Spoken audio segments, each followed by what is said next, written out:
దేవునికి మహిమ కలుగును గాక. కొద్దిసేపు మనం దేవుని యొక్క వాక్యాన్ని ధ్యానం చేద్దాం.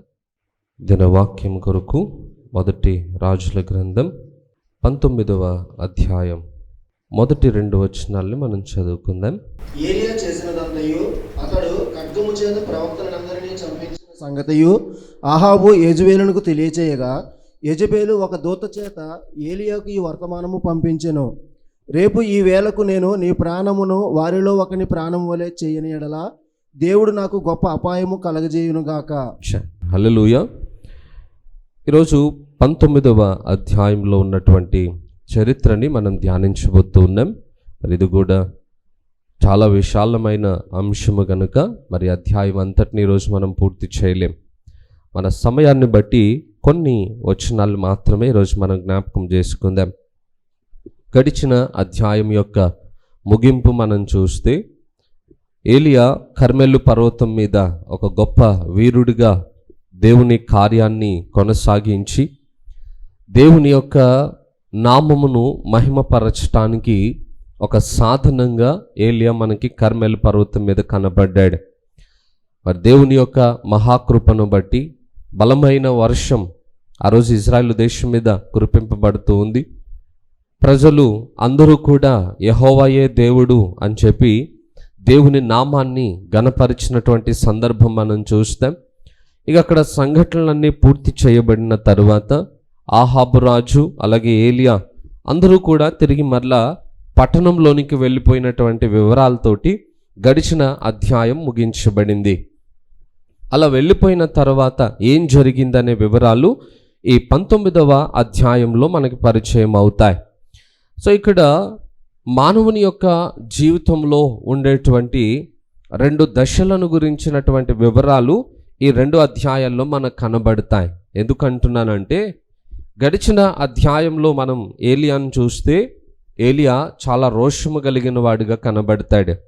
అలాగే దేవుని కొరకు గొప్ప కార్యములను చేసిన వాడిగా కనబడతాడు. కానీ 19వ అధ్యాయానికి వచ్చేటప్పటికి కంప్లీట్గా ఒక నాణెమును వెనకకు తిప్పితే ఎలా ఉంటుందో ఏలియా జీవిత విధానం కూడా మనకు అలాగే కనబడుతుందన్నమాట.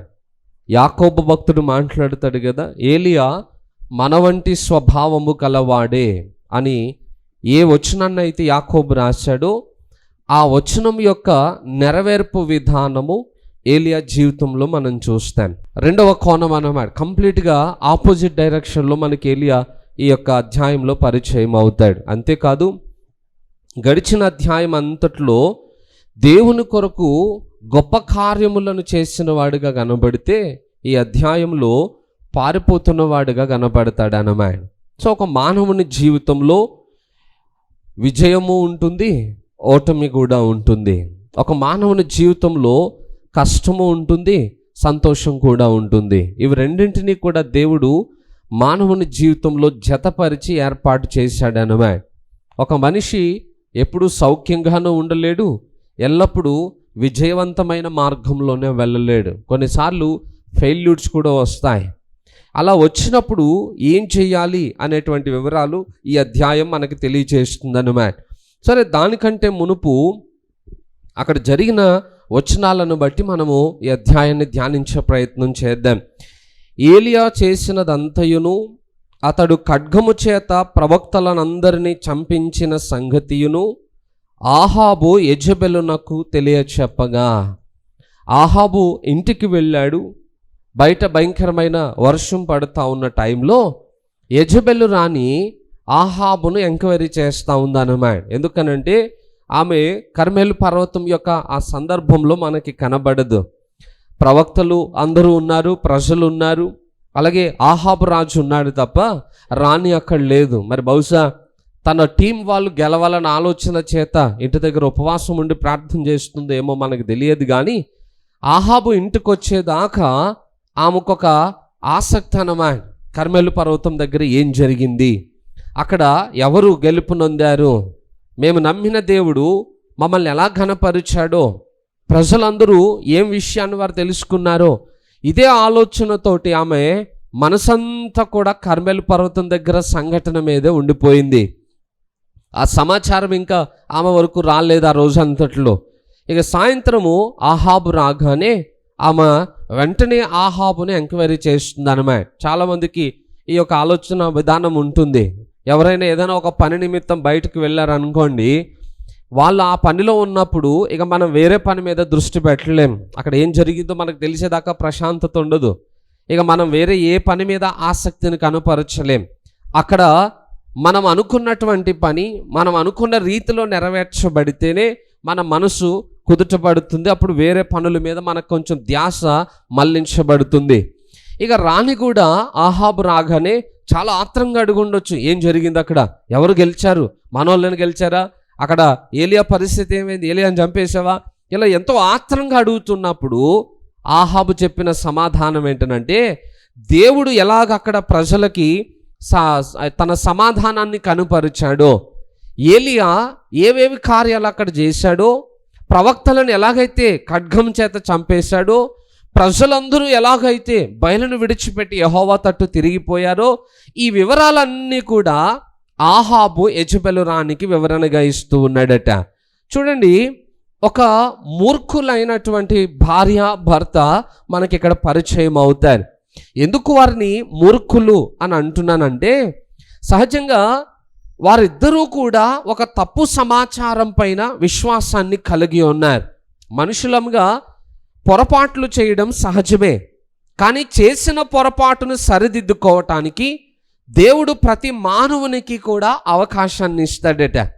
ఆహాబు రాజుకి అలాగే యెజెబెలు రాణికి ఇద్దరికీ కూడా వారి నిర్ణయాలను మార్చుకోవటానికి, సత్యమును వారు అనుసరించి అడుగులు వేయటానికి వారికి ఒక ఆపర్చునిటీ ఇవ్వబడింది.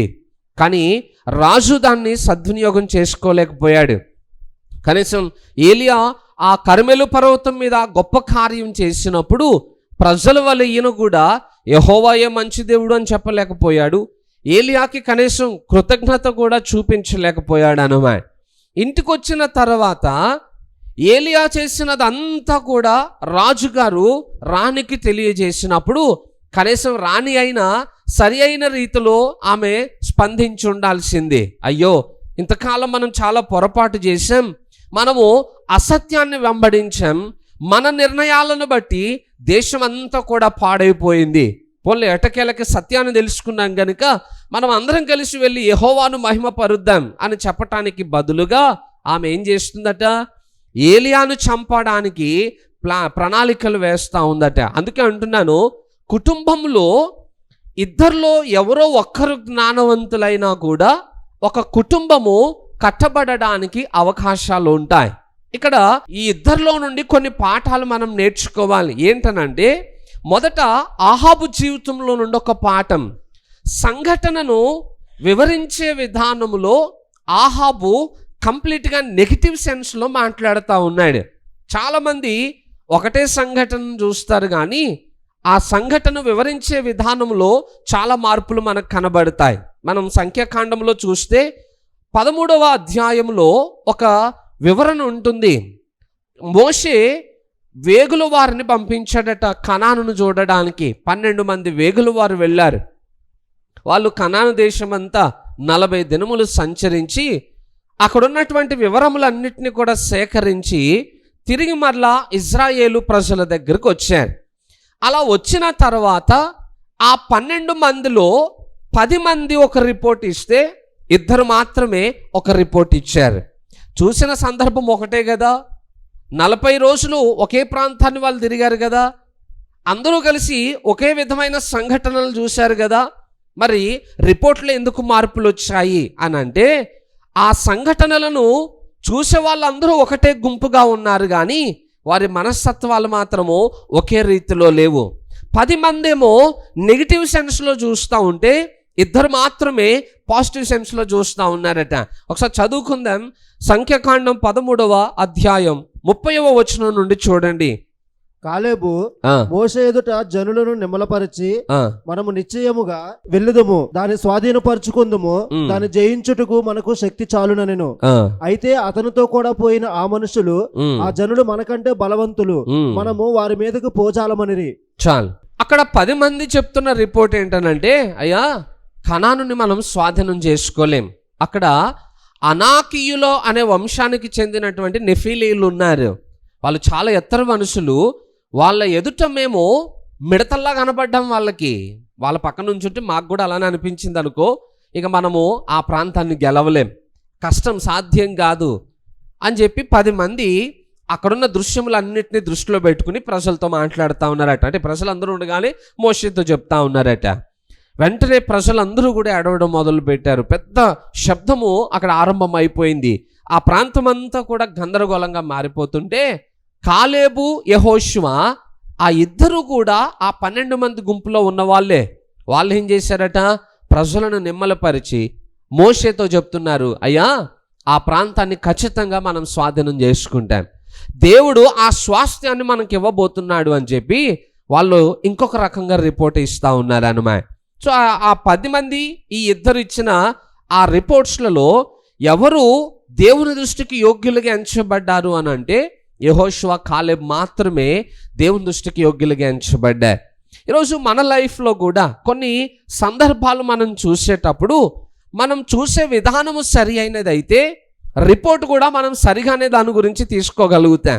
మనకి ఎప్పుడు కూడా దేవుని వాక్యమును బట్టి కంటే కూడా మన బలాన్ని బట్టి, మన ఆలోచనలను బట్టి ప్రతి దృశ్యాన్ని చూస్తూ ఉంటాం. అందుకే మనము తొందరగా అవిశ్వాసానికి గురవుతూ ఉంటాం, తొందరగా మనము అనుమానాలకి మనం చోటునిస్తూ ఉంటాం. అన్ని విషయాల్లో అనవసరమైనటువంటి ఆలోచనలు మన జీవితంలోనికి ప్రవేశిస్తూ ఉంటాయి. ఆహాబు కూడా దాన్ని ఒక పాజిటివ్ సెన్స్లో ఆలోచించి ఉండాలి. అయ్యో ఇంతకాలము మనం నష్టపోవడానికి కారణం మన తప్పు అభిప్రాయమే, ఏలియా వలన ఈరోజు సత్యం ఏంటో మనం తెలుసుకోగలిగాం అని చెప్పి తను ఒక అనుకూలమైన విషయంలో చెప్పటానికి బదులుగా ఆయన ఏం చెప్పాడట, బయలు ప్రవక్తలందరినీ ఏలియా చంపేశాడు, ప్రజలందరూ మన ఆధీనంలో నుండి వెళ్ళిపోయారు, ఏలియా అక్కడ గొప్పవాడైపోయాడు, మనం పనికిరాని వాళ్ళం అయిపోయాం, ఈ విధమైన వివరాలు చెప్తున్నాడు. కానీ దేవుని యొక్క గొప్ప శక్తిని గురించి కానీ దేవుని యొక్క మహిమ కార్యమును గురించి కానీ అక్కడ ఆహాబు మాట్లాడట్లేడు అన్నమాట. సరే, ఆహాబు చెప్పినటువంటి ఆ రిపోర్ట్ను బట్టి ఆహాబు యొక్క భార్య అయిన రాణి, యెజబెలు రాణి కూడా అదే అజ్ఞానంలో ఆమె వ్యవహరిస్తూ ఉంది. నెక్స్ట్ రెండవ విషయం, ఆహాబు జీవితంలో ఇంకొక విషయం ఏంటనంటే, ఎప్పుడైతే ఆహాబు వివరాన్ని తెలియజేశాడో వెంటనే రాణి చేసిన ఆలోచన ఏంటంట, ఏలియాని చంపాలనుకుందట. అసలు రాజు ఎవరు? ఆహాబు. అధికారం ఎవరికి ఉంటుంది? ఆయనకే ఉంటుంది. కానీ ఆహాబు తన ఇంటిని పరిపాలించేటువంటి విషయంలో ఆయన ఫెయిల్ అయిపోయాడు. సరైన నిర్ణయాలు తీసుకునే విషయంలో కానీ, ఇంటిని క్రమశిక్షణలో పెట్టే విషయంలో కానీ, ఇంటి వారి యొక్క భక్తిని కాపాడే విషయంలో కానీ ఆహాబు రాజు విఫలమైపోయాడు. గనుక అధికారం కూడా రాణి చేతిలోనికి వెళ్ళిపోయింది. జాగ్రత్త, ప్రతి కుటుంబ యజమాని తన కుటుంబము విషయంలో జాగ్రత్త కలిగిన వాడై ఉండాలి. ఎప్పుడైతే యజమాని ఫెయిల్ అయిపోతాడో, కుటుంబ బాధ్యతల విషయంలో ఆయన విఫలుడైపోతాడో, ఆటోమేటిక్గా కుటుంబం అంతా కొలాప్స్ అయిపోతుంది. పైగా అధికారము భార్య చేతిలోనికి వెళ్ళిపోతుంది. గుర్తుపెట్టుకోండి, ఇంటికి యజమానిగా దేవుడు పురుషుణ్ణి నియమించాడు కానీ స్త్రీని కాదు.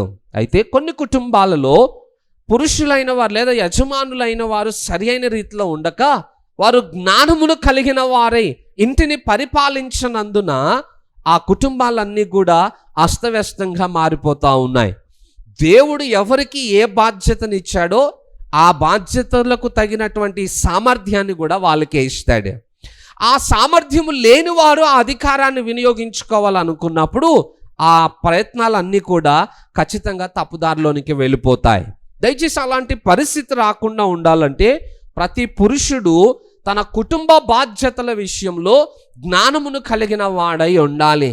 ఎందుకు అనంటే, మనం దేవుని కొరకు ఏ పని చేయాలనుకున్నా మొదట కుటుంబంలో మనం చేసిన దానిని బట్టే మనం సేవా పరిచర్యలో చేసేది సఫలం అవుతుందట. కుటుంబంలో మనం ఫెయిల్ అయిపోయాం అనుకోండి, పరిచర్యలో కూడా ఫెయిల్ అయిపోతాం. రాజుగారు ఇంటి వాతావరణంలో ఫెయిల్ అయిపోయాడు, అందుకే రాజ్యంలో కూడా ఫెయిల్ అయిపోయాడు. రాజ్యమునకు సంబంధించిన నిర్ణయాలన్నీ కూడా యెజబెలే తీసుకుంటుంది కానీ రాజుగారు తీసుకోలేకపోతా ఉన్నాడు. ఆయనకు అవకాశం ఇవ్వట్లేదు అన్నమాట. ఈరోజు మన కుటుంబాల్లో కూడా పురుషులైన వారు లేదా యజమానులైన వారు కుటుంబ బాధ్యతల విషయంలో విఫలమైపోయారనుకోండి, కుటుంబ వ్యవస్థ అంతా పాడైపోతుంది. ఆ తర్వాత దేవుని కొరకు మనం బ్రతకాలేమో, దేవుని కొరకు మనం ఏది చేయలేము.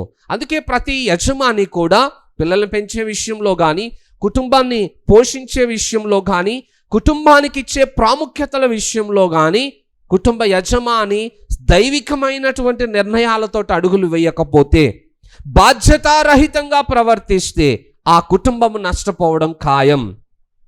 అలాంటి వైఖరి ఏ కుటుంబంలో ఉండకుండా మన బాధ్యత ఏంటో అది నెరవేర్చడానికి మనం ప్రయత్నించాలి. గుర్తుపెట్టుకోండి, దేవుడు మనకి ఏ బాధ్యతనిచ్చాడో ఆ బాధ్యతను గురించి లెక్క కూడా అడుగుతాడు. ఆయన లెక్క అడిగినప్పుడు మనం దోషులంగా ఉన్నామనుకోండి, శిక్ష నుండి తప్పించుకునే అవకాశాలు ఉండవు. అందుకే మనము మన బాధ్యతలను విస్మరించి ఇంకా వేరే వేటిలో కూడా బిజీ అయిపోద్దు. మన బాధ్యతల తర్వాతనే ఏదైనా. చాలామంది బాధ్యతలను విడిచిపెట్టి అనవసరమైన వాటికి ప్రాముఖ్యతను ఇస్తూ ఉంటారు. గుర్తుపెట్టుకోండి, ఈరోజు నీ సంతోషం కోసం నువ్వు బ్రతుకుతున్నావేమో, రేపు దేవుడు నీ ఇంటిని గురించి లెక్క అడగాల్సిన పరిస్థితులు వచ్చినప్పుడు ఆ సంతోషం ఏది కూడా దేవుని శిక్షా విధిలో నుండి నిన్ను తప్పించలేదు. చాలామంది డబ్బులు ఇచ్చేస్తున్నాం, మా కుటుంబాన్ని మేము పోషించేస్తున్నాం కదా అనుకుంటున్నారు. డబ్బులు ఇచ్చినంత మాత్రాన కుటుంబాన్ని పోషించటం కాదు. ఎందుకంటే ఇప్పుడు స్త్రీలు కూడా డ్యూటీలు చేసుకుని డబ్బులు సంపాదిస్తున్నారు. ఇంకా చెప్పాలంటే పురుషుల కంటే ఎక్కువే సంపాదిస్తున్నారు. మరి ఇప్పుడు వాళ్ళకి మనకి ఏంటి వ్యత్యాసం? ఎవరి బాధ్యతలు వాళ్ళవి, కుటుంబంలో ఎవరి పనులు వారివి, ఎవరు చేయవలసింది వాళ్ళు చేస్తేనే అది ఆ ఇంటికి ఆశీర్వాదాన్ని కలుగు చేస్తుంది అన్నమాట. అందుకే స్త్రీ బాధ్యత స్త్రీ చేయాలి, పురుషుని బాధ్యత పురుషుడు చేయాలి. ఎవరి బాధ్యతల్లో వారు నమ్మకంగా ఉండగలగాలి. హల్లెలూయా. నెక్స్ట్ మూడో విషయం ఏంటంటే, కొన్నిసార్లు ఇంటి యజమాని జ్ఞానవంతుడు కాకపోయినప్పుడు ఆ బాధ్యతలు స్త్రీలకు వెళ్తాయి అని చెప్పాను. కనీసం స్త్రీ అయిన జ్ఞానవంతురాలైతే ఇల్లు బాగుపడుతుంది. ఇప్పుడు వీళ్ళిద్దరూ అజ్ఞానులే. అటు ఆహాబు పొరపాటు పనులు చేస్తున్నాడు, ఆయనతో పాటు యెజబెలు రాణి కూడా పొరపాటు పనులే చేస్తూ ఉంది. ఆమె కూడా మూర్ఖంగా ప్రవర్తిస్తూ ఉంది. మనకు అబీగయీలు చరిత్ర తెలుసు. మొదటి సమూయేలు గ్రంథం 25వ అధ్యాయం చరిత్ర చూస్తే నాబాలు మొరటువాడుగా కనబడుతుంటే అబీగయీలు మాత్రము జ్ఞానవంతురాలుగా కనబడింది. ఆ ఇంటికి రాబోయే అపాయమును ఆమె ముందుగానే గ్రహించి, దావీదు ఏ పని నిమిత్తము నాబాలు దగ్గరికి మనుషులను పంపించాడో వాటన్నిటిని ఆమె సమకూర్చుకుని వెళ్ళి తన ఇంటికి రాబోయే అపాయమును ఆమె నివారించగలిగిందండి. ఒకవేళ అబీగయీలు కూడా నాబాల్లాగే ఉందనుకోండి, పరిస్థితి ఎలా ఉండేది? ఆ రోజు ఆ ఇంటికి స్థితిగతులు అన్నీ మారిపోయేవి, మొత్తం ఇల్లంతా నాశనం అయిపోయేది. కానీ అబీగయీలు జ్ఞానవంతురాలు కనుక ఆ యొక్క సమస్యను నివారించటానికి ఆమె ముందడుగు వేసిందన్నమాట. వెంటనే ఆహార పదార్థాలను సమకూర్చుకుని దావీదును దర్శించి దావీదు యొక్క కోపమును చల్లార్చి ఆహార పదార్థాలను వారికి ఇచ్చి ఆమె తిరిగి వచ్చి ఇంటిని కాపాడుకోగలిగింది. అందుకే అంటున్నాను, ఇంట్లో ఒక్కరు జ్ఞానవంతులైనా ఇల్లు బాగుపడుతుంది. కానీ వీళ్ళిద్దరూ కూడా తమ దృష్టికి తామే నీతిమంతులం, తమ దృష్టికి తామే తెలివైన వాళ్ళం, గొప్పవాళ్ళం అనే భావనలో ఉండి ఇద్దరూ కలిసి కుటుంబాన్ని నాశనం చేసుకుంటున్నారు. ఒకరి మీద ఒకరికి పోటీ అన్నట్టు అన్నమాట. చాలా కుటుంబాల్లో అదే వైఖరి కనపడతా ఉంది. దాన్ని మార్చుకోకపోతే మాత్రం దేవుని నామాన్ని అవమానపరిచిన వారం అవుతాం. హల్లెలూయా. ఇక వెంటనే యెజబెలు అధికారాన్ని తీసుకుని ఏలియాకు సమాచారం పంపించిందట. 3వ వచనం చూడండి. కాబట్టి అతడు ఈ సమాచారము తెలుసుకుని లేచి తన ప్రాణము కాపాడుకున్నట్టుకై పోయి యూదా సంబంధమైన బెహెర్షెబాకు చేరి అతడి ఉండునని తన దాసునితో చెప్పి. 2వ వచనంలో ఇంకొక సంఘటన జరిగింది, అది కూడా మనం నేర్చుకుందాం. యెజబెలు ఎప్పుడైతే ఆహాబు చేత ఈ సమాచారాన్ని తెలుసుకుందో వెంటనే ఒక దూత చేత ఏలియాకు ఒక సమాచారం పంపించిందంటే. ఆమె ప్రవక్తలందరూ చనిపోయారు, ఇప్పుడు ఆమె ఒంటరిది అయిపోయింది. ఒక పక్క ఓటమి ఆమె హృదయాన్ని బాగా గాయానికి గురి చేసిందన్నమాట. ఇంకా ఆవేశంతో కోపంతో ఏలియాకు సమాచారం పంపించిందట. ఏమని?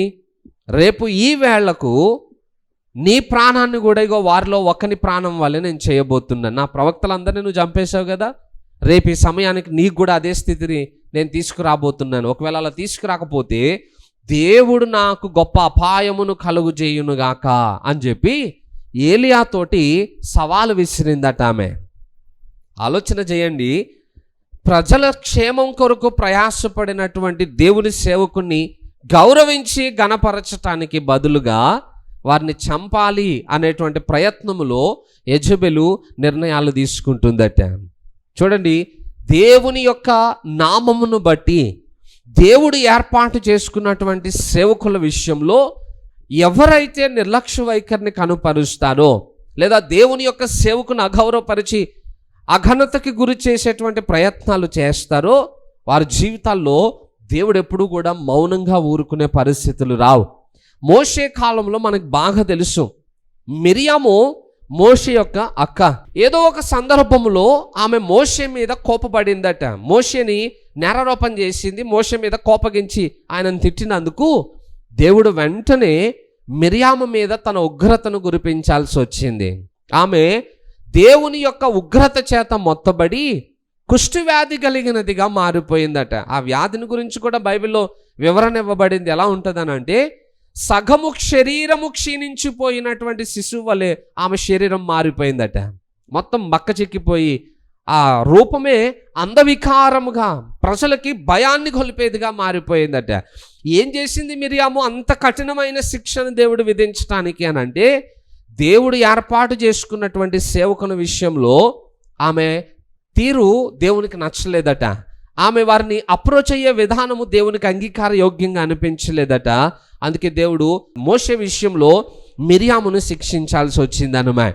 ఇప్పుడు యెజబెలు కూడా అదే పొరపాటు చేస్తూ ఉంది. దేవుని సేవకుని గౌరవించటానికి బదులుగా ఆయన ప్రాణం తీయడానికి ప్రయత్నాలు చేస్తుందట. దేవుడు ఊరుకుంటాడా? ఒక విశ్వాస జీవితంలోనే దేవుడు ఎంతో సంరక్షణ ఏర్పాటు చేసినప్పుడు తన కొరకు అన్ని త్యాగం చేసుకుని సేవ చేసే సేవకుణ్ణి దేవుడు ఎలా విడిచిపెట్టగలుగుతాడు? యెజబెలు జీవితంలో ఆ సంఘటనలు మర్చిపోయింది. పాత చరిత్ర అంతా ఆమె గుర్తులేదనుకుంటాను. బహుశా ఆమెకు తెలిసి ఉండకపోవచ్చు కూడా. ఇప్పుడు ఏలియా మీద ఆమె పగ తెచ్చుకోవడానికి ప్రయత్నాలు చేస్తూ ఉందట. పైగా ఎప్పటికీ టైం పెట్టుకుంది.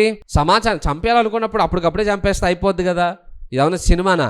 రేపు పలానా ప్లేస్లో పలానా టైం కలుద్దాం, అక్కడ కొట్లాడుకుందాం అంటే ఇక సినిమా కాబట్టి ఇద్దరు కొట్లాడుకోవాలి, స్టోరీ ఎక్స్టెన్షన్ అవ్వాలి. మరి ఇది సినిమా స్టోరీ కాదు కదా. అక్కడికి చంపాలనుకున్న వాడితో చెప్తే అక్కడ ఉంటాడు ఆయన. ఏలియాకి సమాచారం పంపించిందట, రేపు ఈ వేళ కల్లా నీకు ఏం చేస్తాను చూడచ్చు. రేపటిదాకా ఎందుకు టైము? రేపటిదాకా ఎందుకు అని అంటే, ఇప్పుడు ప్రజలందరూ కూడా ఏలియా పక్షముగా ఉన్నారు. అందరూ సత్యదేవుని ఆరాధించేటువంటి ఆసక్తిలో ఉన్నారు. ఈ టైంలో యెజబెలు రాని ఏలియాకి ఏదైనా చేసే ప్రయత్నం చేస్తే ప్రజలే వాళ్ళ మీద తిరగబడి చంపేసే అవకాశాలు కూడా ఉండుండొచ్చు. అందుకే కొంచెం ప్రజలు వాళ్ళ ఆవేశం చల్లారాలి, వారి ఉజ్జీవము కాస్త సద్దుమనగాలి. ఆ తర్వాత మనం ఏదైనా చేసినా ప్రజలు మన జోలికి రాకుండా ఉంటారు అనుకుని ఉంటుంది బహుశా. పైగా ఏమని అంటుంది? నేను గనక నీకు అలా చేయకపోతే దేవుడు నాకు గొప్ప అపాయము కలుగు చేయనుగాక. ఎవరో ఏ దేవుడు చేస్తాడో? బయలు గురించి ఆమెకు ఎంత నమ్మకమో చూడండి. పైన ఏం మాట్లాడలేదు, గుట్ట మీద ఏమో మాట్లాడకపోయినా ఏమో నమ్మకం మాత్రం చల్లారలేదట. ఇంకా ఆయన నాకు అపాయం కలుగు చేయనుగాక. బహుశా ఇది అయితే చేస్తాడేమో. మరి ఎందుకు చేస్తాడనంటే, ప్రశాంతంగా మీరు ఆరాధించుకోకుండా నన్ను తీసుకెళ్ళి పోటీలు ఇరికించారా మీరు? అనవసరంగా పెద్ద ఆయన చేత నేను ఇబ్బందులు పడాల్సి వచ్చిందని 4 మొట్టేసి ఉంటాడు బయలుదేవుడు ఆ యెజబెలు రానేని. ఇక అంతకు మించి ఇంక వేరే ఆప్షన్ ఏం లేదు. అందుకే ఆ దేవుడు నాకు గొప్ప అపాయం కలుగు చేయనుగా కానీ ఆమె ఆలోచన చేస్తూ ఉంది. ఆమె నమ్మకము ఎట్టి పరిస్థితుల్లో నెరవేర్చబడేటువంటి అవకాశము లేదు.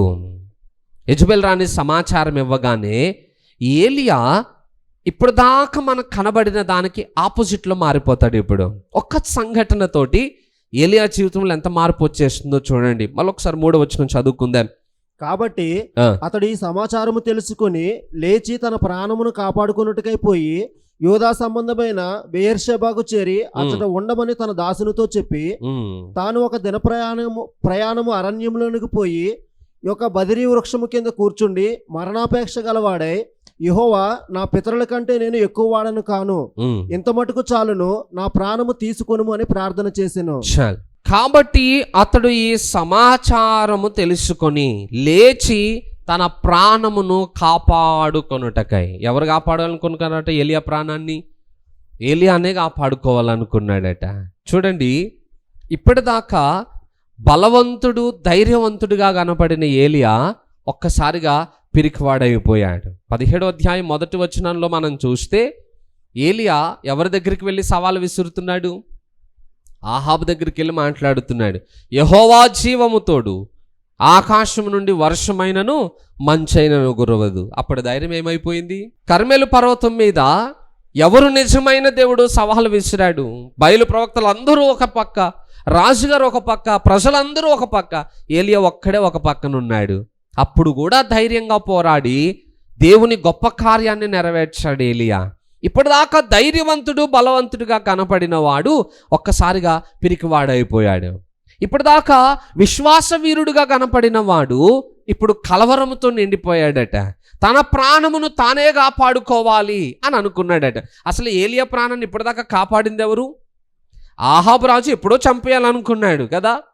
ఓబద్యా ఇద్దరూ కూడా వెతుకులాడుతూనే ఉన్నారు. దేశం అంతా సంచరించారు. ఏలియా మాత్రం వారికి దొరకలేదు. ఎందుకు దొరకలేదు?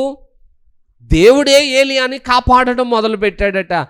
ఏ స్థలాల్లో ఏలియాకి పోషణను ఏర్పాటు చేశాడో ఆ ప్రతి స్థలంలో దేవుడు ఏలియాకి సంరక్షణను కూడా ఏర్పాటు చేశాడు. తప్పించుకోవడానికి ఏలియా ఎలాంటి ప్రయత్నాలు చేయలేదు. దేవుడు చెప్పిన దాన్ని చెప్పినట్టు చేశాడు అంతే. దేవుడే ఇన్ని సంవత్సరాలు కాపాడుకుంటూ వచ్చాడు. మరి ఇప్పుడు కూడా ఎవరు కాపాడాలి? దేవుడే కాపాడాలి. కానీ ఏలియా హృదయంలో ఉన్నటువంటి కలవరము దేవుని కార్యములను మర్చిపోయేటట్టు చేసిందట. ఓ భక్తుడు ప్రార్థన చేస్తున్నాడు, నా ప్రాణమా యెహోవాను సన్నుతించుము, ఆయన చేసిన ఉపకారములలో దేనిని మరువకము. కొన్ని పరిస్థితులు మన జీవితాల్ని కృంగదీయడానికి మన జీవితంలోనికి ప్రవేశిస్తాయి. మన విశ్వాసాన్ని చెదరగొట్టే ప్రయత్నం చేస్తాయి. కానీ ఆ టైంలో కూడా మనం చేయాల్సింది ఏంటంటే దేవుడు ముందు మన జీవితంలో చేసిన కార్యములను జ్ఞాపకము తెచ్చుకొనటం వలన ఆ సమయంలో కలవరాన్ని మనం జయించి విశ్వాసమును మనం కలిగిన వారమై ముందడుగు వేయగలుగుతాం. కానీ ఏలియా ఆ కార్యములను మర్చిపోయాడు. ఆయన కలవరము ఆయనలో పిరికితనాన్ని తీసుకుని వచ్చేసింది. ఇక వెంటనే తన ప్రాణమును కాపాడుకోవడానికి పరుగులు పెట్టడం మొదలు పెట్టాడట. ఎక్కడి నుండి పరుగులు పెట్టాడు? ఇజ్రాయేలు ప్రాంతము నుండి యోధా ప్రాంతానికి వెళ్ళిపోయాడు. కంప్లీట్ స్టేటే మారిపోయాడు ఆయన. మళ్ళా యోధా ప్రాంతము నుండి యోధాలో చిట్ట చివరి భాగం బెయేర్షెబా అనేటువంటి ఊరనమా ఆ ప్రాంతానికి వెళ్ళిపోయాడట. అక్కడికి వెళ్ళిన తర్వాత ఒక మంచి విషయం చెప్పాలంటేనండి, అంత కలవరంలో కూడా ఏలియా తన శిష్యుని క్షేమాన్ని మాత్రం మర్చిపోలేదు. అక్కడనే వదిలేసి పారిపోయి రాలేదు. శిష్యుని వెంబడి పెట్టుకుని వచ్చాడట.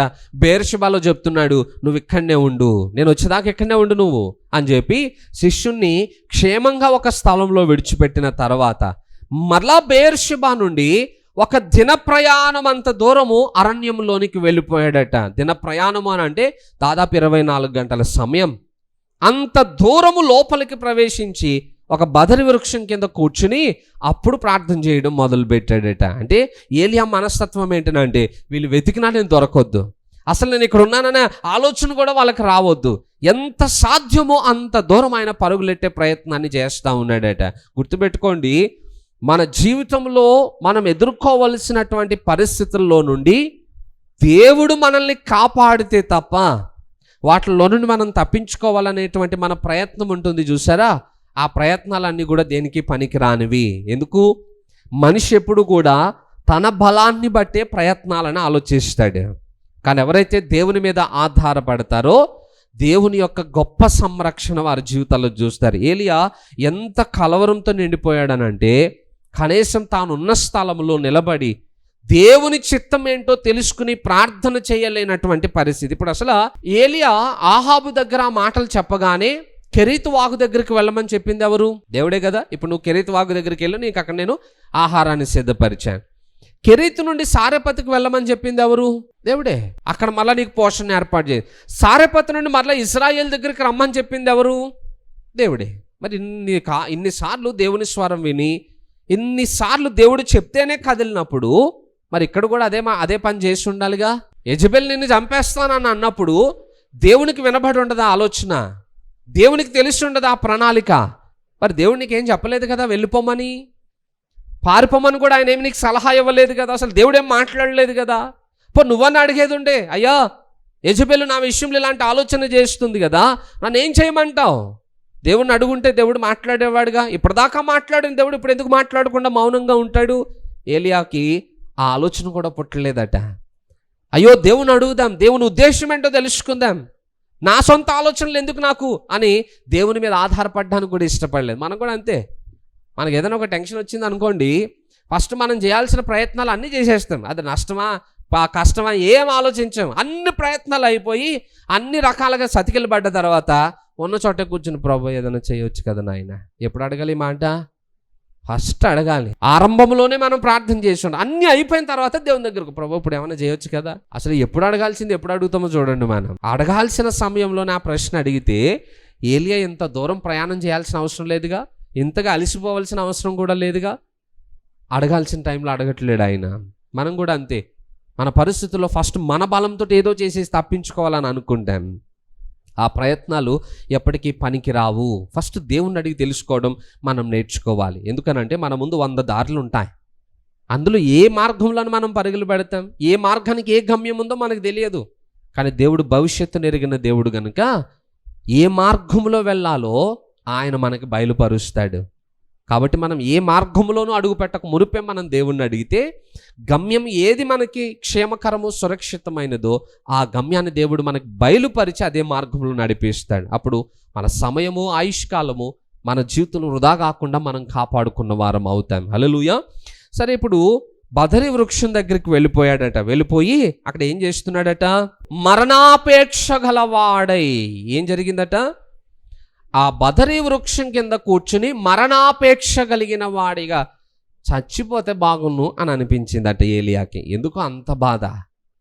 ఏం కష్టం వచ్చింది అంత చచ్చిపోవడానికి? ఆయన బాధ ఏంటనంటే, యెజబెలు ప్రవక్తలందరినీ నేను చంపేశాను, ఇప్పుడు ఆమె చేతిలో నేను చచ్చిపోవడం కంటే దేవుడే నా ప్రాణం తీసేసుకుంటే అయిపోతుంది కదా. అలాంటి భక్తిహీనుల చేతిలో చనిపోయే కంటే దేవుడే నా ప్రాణం తీసుకుంటే నాకు గౌరవం కదా అనిపించి ఏలియా ప్రాణమును పోగొట్టుకోవడం, అంటే తన ప్రాణమును దేవుడు తీసేసుకుంటే బాగున్నా అనుకున్నాడు. చావు మీద ఆసక్తి కలిగిందట. మరణాపేక్ష గలవాడై ఇక చనిపోతే బాగున్ను అని అనిపించిందట. నేను అంటాను, ఈ అనుభవానికి ఏ మానవుడు కూడా అతీతుడు కాదు అని అంటాను. ఇక్కడ ఉన్న వాళ్ళకి ఎంతమందికి వచ్చి ఉండొచ్చు? మీ ఇప్పుడు ఇన్ని సంవత్సరాల మీ జీవిత కాలంలో ఎప్పుడైనా అనిపించిందా చచ్చిపోతే బాగుండని? ఇప్పుడు దాకా అనిపించకపోయినా ఏం చింతించకండి, భవిష్యత్తులోనే అనిపిస్తుంది, ఏం కాదు. ఎందుకంటే ఈ ఆలోచన ఎవరిని విడిచిపెట్టదట. దీనికి గొప్ప బీద అనే తేడా ఉండదు, కులం మతం అనేటువంటి వ్యత్యాసాలు కూడా ఉండవు.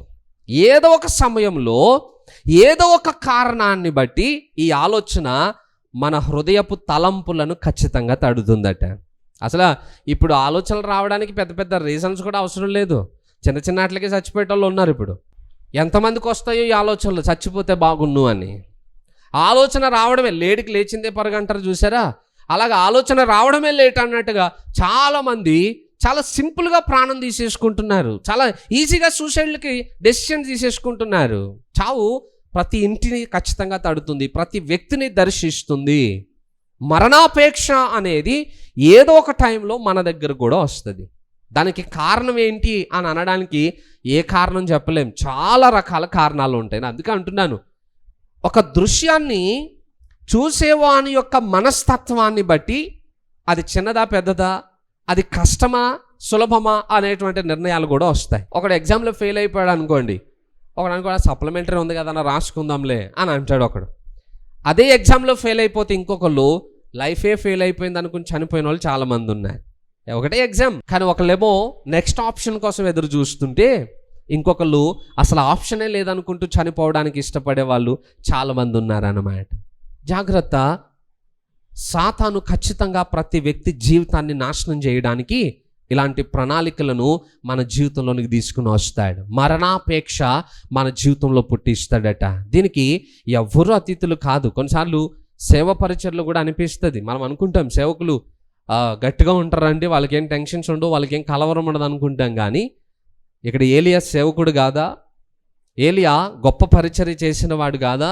ఆ ఆలోచన ఏలియాను కూడా విడిచిపెట్టలేదట. కొన్ని పరిస్థితులు వస్తాయి ప్రతి మానవునికి. ఎందుకు ప్రభు ఈ కష్టాలు? కొన్నిసార్లు ఎలా అనిపిస్తుంది అని అంటే, ఈ తిప్పలు పడేదానికంటే కూడా ఉద్యోగం చేసుకోవడం బెటర్ కదా అనిపిస్తుంది. ఎందుకు? ఉద్యోగం అనుకోండి, పొద్దున్నే 9 గంటలకు పోయి సాయంత్రం 5 గంటలకు వచ్చి ఇంట్లో పడతాను, ఇంకా తర్వాత ఏం టెన్షన్లో ఉండవు. కానీ ఒక సేవకుని డ్యూటీ అలా కాదు, అది 24/7. హాస్పిటల్ బోర్డుల మీద రాస్తారు కదా 24/7 అని. సేవకుని యొక్క జీవితం కూడా అలానే ఉంటుంది అన్నమాట. పైకి చూస్తే ఖాళీగా ఉన్నట్టు ఉంటుంది, కానీ ఆ మెంటల్ ప్రెషర్ ఉంటుంది చూసారా, అది మొత్తం జీవితం అంతటిని ఇబ్బందులకి గురి చేస్తుందట. చాలాసార్లు మంచి చేసినందుకు ఎదురు దెబ్బలు తినాల్సి వస్తుంది. ఇప్పుడు ఏలియా ఏం తప్పు చేశాడని ఆమెను చంపేయాలనుకుంటున్నారు? ప్రజలకి మంచిని బయలుపరిచినందుకు, ప్రజలకి సత్య మార్గమును తెలియజేసినందుకు, తప్పిపోయిన ప్రజలని సరి అయిన మార్గంలోనికి వారిని నడిపించినందుకు ఇప్పుడు యెజెబెలు ఏలియాని చంపాలనుకుంటుందట. సహజంగా ప్రతి వ్యక్తి జీవితంలో ఇలాంటి సంఘటనలు ఉంటాయి. మంచి చేసినందుకు ఎదురు దెబ్బలు తినాల్సి వస్తుంది, మంచి మార్గంలో వెళ్తున్నందుకు అవమానాలను భరించాల్సి వస్తుంది, ఏ తప్పు చేయకపోయినా నిందలు భరించాల్సి వస్తుంది. ఎన్నో రకాల కుటుంబ టెన్షన్స్ ఉంటాయి, వ్యక్తిగతంగా టెన్షన్స్ ఉంటాయి, బిజినెస్ టెన్షన్స్ ఉంటాయి. ఇలా ఏదో ఒక క్రమంలో ప్రతి వ్యక్తి కూడా ఈ సమస్యలను ఎదుర్కొంటూనే ఉంటాడట. అలాంటి టైంలో ఈ జీవితం అవసరమా, ముగించుకుంటే అయిపోతుంది కదా అనే భావన పుడుతుంది. గుర్తుపెట్టుకోండి, ఎన్ని ఆలోచనలు మన హృదయంలో పుట్టినా ప్రాణమును తీసుకొనుట అనేది దేవుడు మన అధికారంలోనికి ఇవ్వలేదు. అర్థమవుతుందా?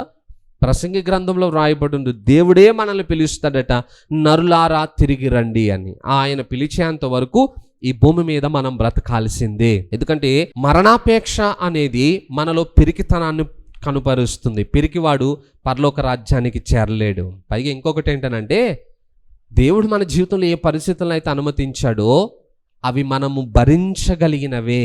మనం భరించలేని భారం మన మీద పెట్టడైనా మనం భరించగలిగినంత వరకే మన జీవితంలోనికి అనుమతిస్తాడట. భరించి దేవుని కొరకు సాక్షిగా నిలబడాలే తప్ప ఇలా పిరికితనంతో మరణాన్ని మనము కోరుకునేటువంటి ప్రయత్నాన్ని మనం చేయొద్దు. ఎందుకంటే ఎప్పుడైతే ఆలోచన మన హృదయంలోనికి ప్రవేశిస్తుందో ఇక వెంటనే సాతాను ఆలోచనని బలపరిచే ప్రయత్నం చేస్తాడు.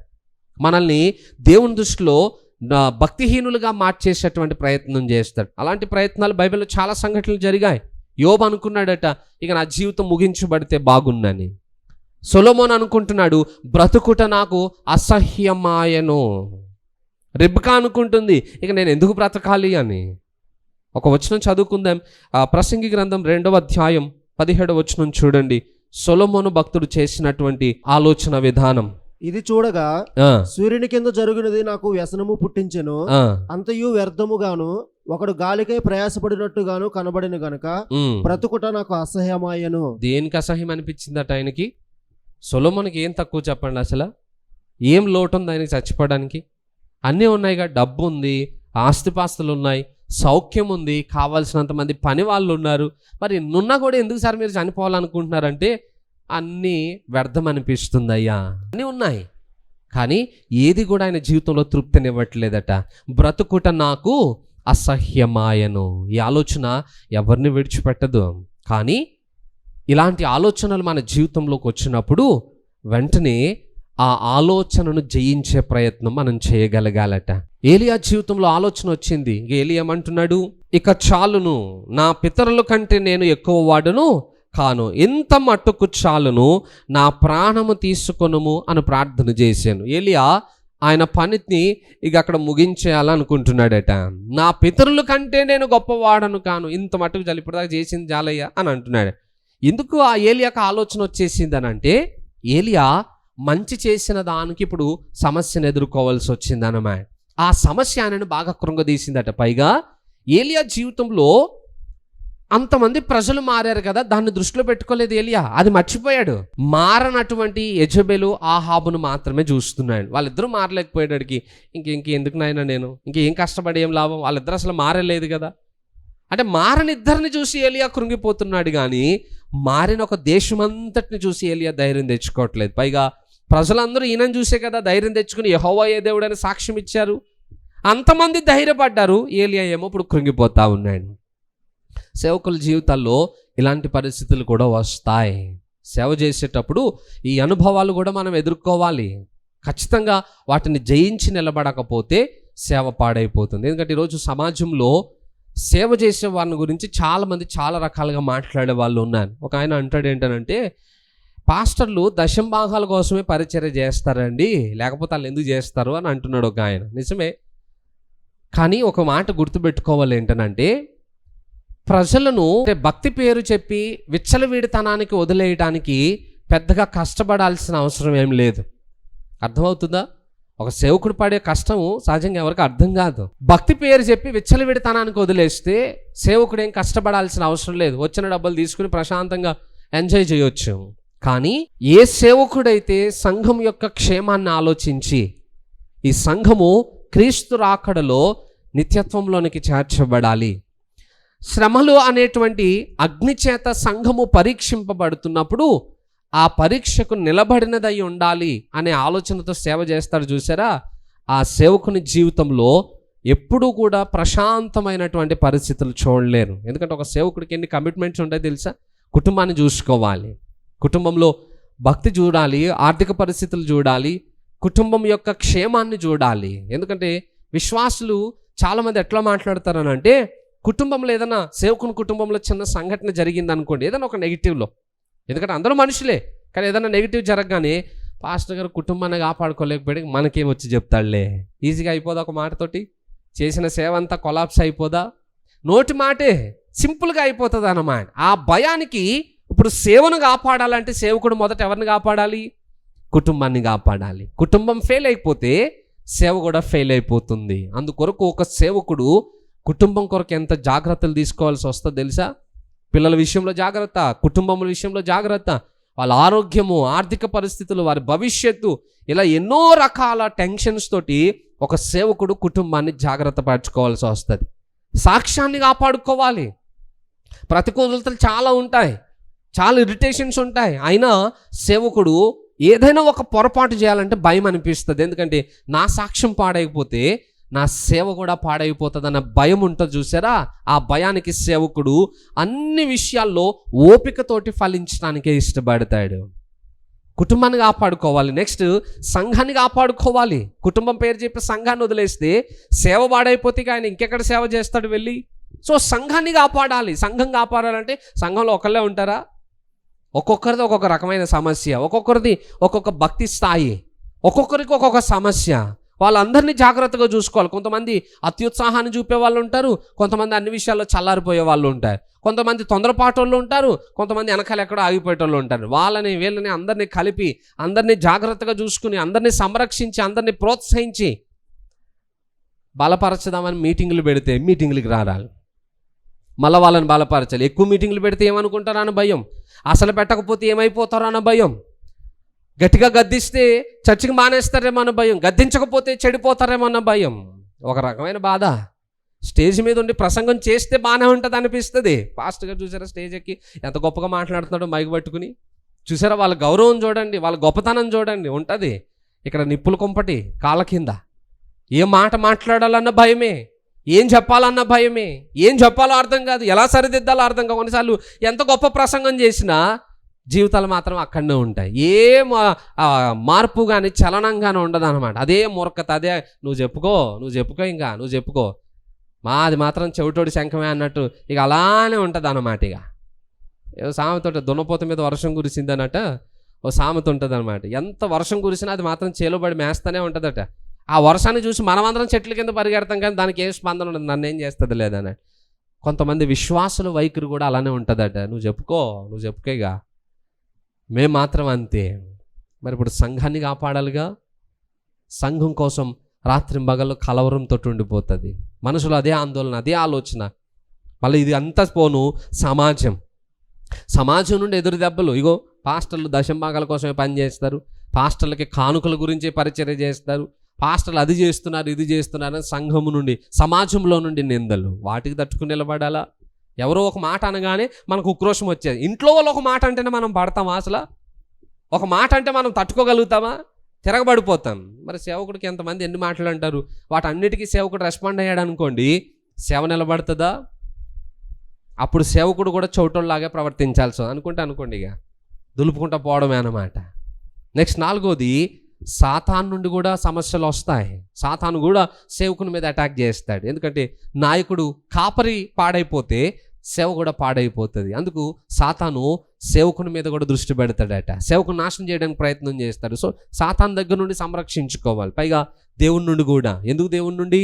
ఇచ్చిన బాధ్యతలు నిర్లక్ష్యం చేస్తే దేవుడు ఎక్కడ కోపపడతాడో, లెక్క అడిగినప్పుడు లెక్క సరిగా చూపించకపోతే ఆయన ఏం శిక్ష విధిస్తాడు, అటు దేవుని నుండి చూసుకోవాలి. ఇవన్నీ ఒక ఎత్తు అయితే మనస్సాక్షి ఇంకొక ఎత్తు. కొన్నిసార్లు సాతాను మనస్సాక్షి ద్వారా కూడా మన మీద దాడి చేస్తాడు. ఒక సేవకుడిని తట్టుకుని నిలబడాలి. ఇవన్నీ ఎవరికి కనపట్టలేదు, డబ్బుల కోసమే సేవ చేస్తున్నారని చెప్పి నోటికి ఇష్టం వచ్చినట్టు మాట్లాడుతున్నారన్నమాట. వచ్చి ఇక్కడ సేవ చేస్తే తెలుస్తుంది. పాడైపోతున్న ప్రజలను బాగు చేయడం ఎంత కష్టమో చేసేవాడికి అర్థమవుతుంది. జనాన్ని పాడు చేయడం సులభమే. ఇప్పుడు ఏ సేవకుడికి అవసరం చెప్పండి? వారం మధ్యలో మీటింగులు పెట్టి ఆ ప్రజలను పోగు చేసి వాళ్ళని హెచ్చరించి ప్రసంగాల కోసం అన్ని రకాలుగా సిద్ధపాటును కలిగి ఎందుకు? ఎవరికి అవసరం? పోతే పోనే మనకెందుకులే, ఆదివారం ఒక పెట్టక చెప్పేసి వదిలేస్తే అయిపోద్ది, మన బాధ్యత పని అయిపోద్ది అనుకుంటే అయిపోదా? భక్తి పేరుతో విచ్చలవిడితనానికి వదిలేసే వాళ్ళు ఉండొచ్చేమో. అలాంటి మనకి ఏ బాధ్యత భారం ఉండదు. కానీ ఏలియాలాగా ప్రజల క్షేమము కొరకు ప్రయాసపడాలనుకునే ప్రతి సేవకునికి శ్రమ తప్పదు. ప్రతి సేవకుడు ఇట్టి అనుభవం గుండా వెళ్ళాల్సిందే. సేవకుడైనా విశ్వాసి అయినా అందరూ ఈ మార్గంలో రావాల్సిన వాళ్ళే. దీనికి ఎవరు అతీతులు కాదు. హల్లెలూయా.